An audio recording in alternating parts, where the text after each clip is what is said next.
Apple's latest iPhone 16e has been stirring up conversations, and I've officially made the switch for my iPhone 14 Pro.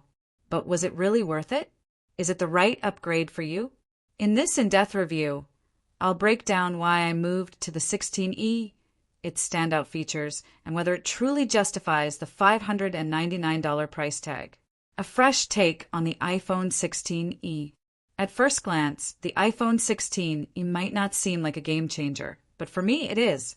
Coming from an iPhone 14 Pro, I was skeptical. Losing features like promotion, a telephoto camera, and MagSafe didn't seem like a good trade. But after using the 16e for a while, I started to see why this device makes sense for certain users. So why did I upgrade? Two main reasons.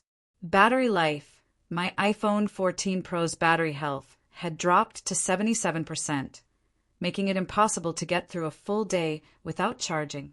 New features. Even though it's a budget iPhone, the 16e still introduces fresh hardware and software that I wanted to experience firsthand. Let's dive deeper into what makes this phone different and whether it's worth your money. USB-C, a small but important upgrade. One of the biggest perks of the iPhone 16e is USB-C charging. This might not sound like a big deal, but if you're deep into the Apple ecosystem like me, this is a game changer. I can now charge my MacBook, iPad, and iPhone with a single cable. No more carrying around multiple chargers. Apple's move to USB-C also means faster data transfers compared to Lightning, making it easier to transfer large files or back up my iPhone quickly. Apple Intelligence, is it any good? Another major reason I switched was Apple Intelligence, Apple's take on AI. Unlike older iPhones, the 16e is optimized to run Apple's AI features. And while it's still early days, I'm excited to see how this evolves. Right now, it's not as powerful as something like ChatGPT, but Apple Intelligence is useful for smart text summarization, enhanced Siri interactions, AI-generated photo edits. However, it's important to note that Apple Intelligence is only available on select models, and Apple isn't including it on all iPhones. The fact that the 16e supports it makes it a more future-proof option than the older iPhone SE. Battery life, surprisingly good. Now, let's talk battery life, one of the biggest reasons I switched. The iPhone 16e packs a 4,500 mAh battery, compared to the iPhone 14 Pro's 3,200 mAh. That's a significant jump, and I've noticed it in daily use. With my iPhone 14 Pro, I'd have to charge it at least twice a day.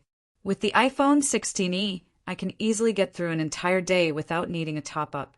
I don't even charge it overnight anymore. I just plug it in during the day for a quick boost, and it's good to go.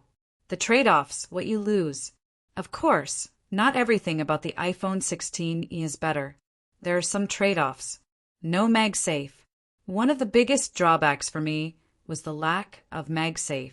I loved using MagSafe accessories on my iPhone 14 Pro, from wallets to chargers. Unfortunately, Apple decided to remove it on the 16e, which means no more snap-on charging. No promotion, 120 Hz display. If you're coming from an iPhone Pro model, you'll immediately notice the difference in scrolling. The iPhone 16e has a 60 Hz display, while the 14 Pro had 120 Hz promotion. The screen still looks great, but animations feel slightly less smooth. No telephoto or ultra-wide camera. If you love photography, this might be a deal breaker. The iPhone 16 only has a single 48MP camera, no telephoto or ultra-wide. For most people, this isn't a huge issue, but if you rely on zoom shots or wide-angle photography, you'll miss the extra lenses. The design, a throwback to the iPhone 4? Apple has made some interesting design choices with the iPhone 16e. The squared-off edges and flat back make it feel like a modern take on the iPhone 4. Some might call this lazy recycling of old designs, but honestly, I love it. It's thinner and lighter than my iPhone 14 Pro.